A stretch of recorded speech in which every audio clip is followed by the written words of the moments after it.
Hi, I'm Sarah Forster, Deputy News Editor here at The National, and this is A Closer Look, our chance to give you a bit of a behind-the-scenes look at one of our stories from this week. Now, there are two words guaranteed to get conversation flowing in the UAE, and those are Etihad Rail. People are already very excited about the possibility of travelling from Dubai to Abu Dhabi by train, and this week we learnt that on the horizon will be the possibility of travelling from the UAE to Oman. A deal was signed between Oman Rail and Etihad Rail to make that a possibility in the future. Let's find out a bit more. So this week we found out that the UAE will expand its rail operations all the way to Oman. Why is that exciting? I mean, gradually we've been hearing more and more about the UAE Rail project. It started with being a freight project to transport heavy goods across the country, taking HGVs off the roads.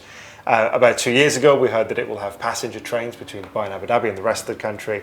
And that is huge for a part of the world where train travel is relatively unheard of. And the latest, as the UAE president was meeting with the Sultan of Oman, is this big agreement worth $3 billion to connect the UAE's train line to northern Oman, Sohar, where its deep sea port is. I'm joined now by the head of the National News Desk, Rory, to tell us a bit more about this story. So who stands to benefit the most from this development? Well, hopefully everyone. I mean, passengers, tourists would be certainly among those to do so. I mean, at the moment you have to drive to Oman or you have to fly into Muscat. It's not a very long flight from the UAE or Riyadh, but it is not an easy place to get to.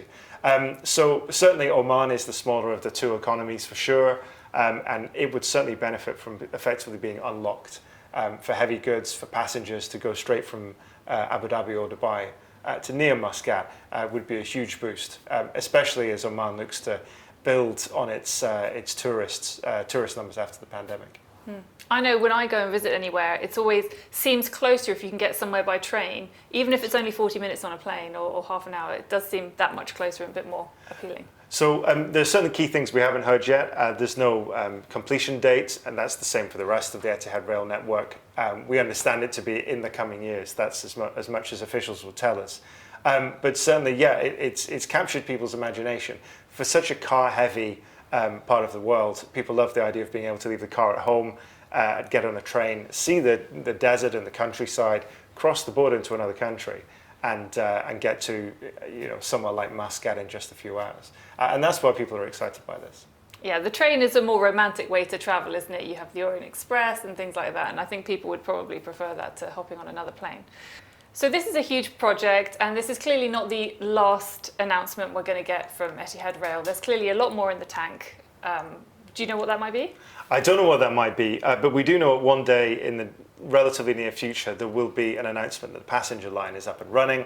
I mean, before then we will probably start to see stations pop up. As a fellow Dubai commuter, you can already see there's a huge train yard being built on the Dubai and Abu Dhabi border. It's kind of come out of nowhere. Certainly we believe in the next couple of years we will see passenger services between Dubai and Abu Dhabi and around the rest of the country. What happens beyond that? There is an eventual plan to link up the rail networks of the Gulf with Saudi Arabia, which is also kind of trying to build on its sort of train heritage. It had trains in the 1920s and 30s. It hasn't really had any since, with a few exceptions.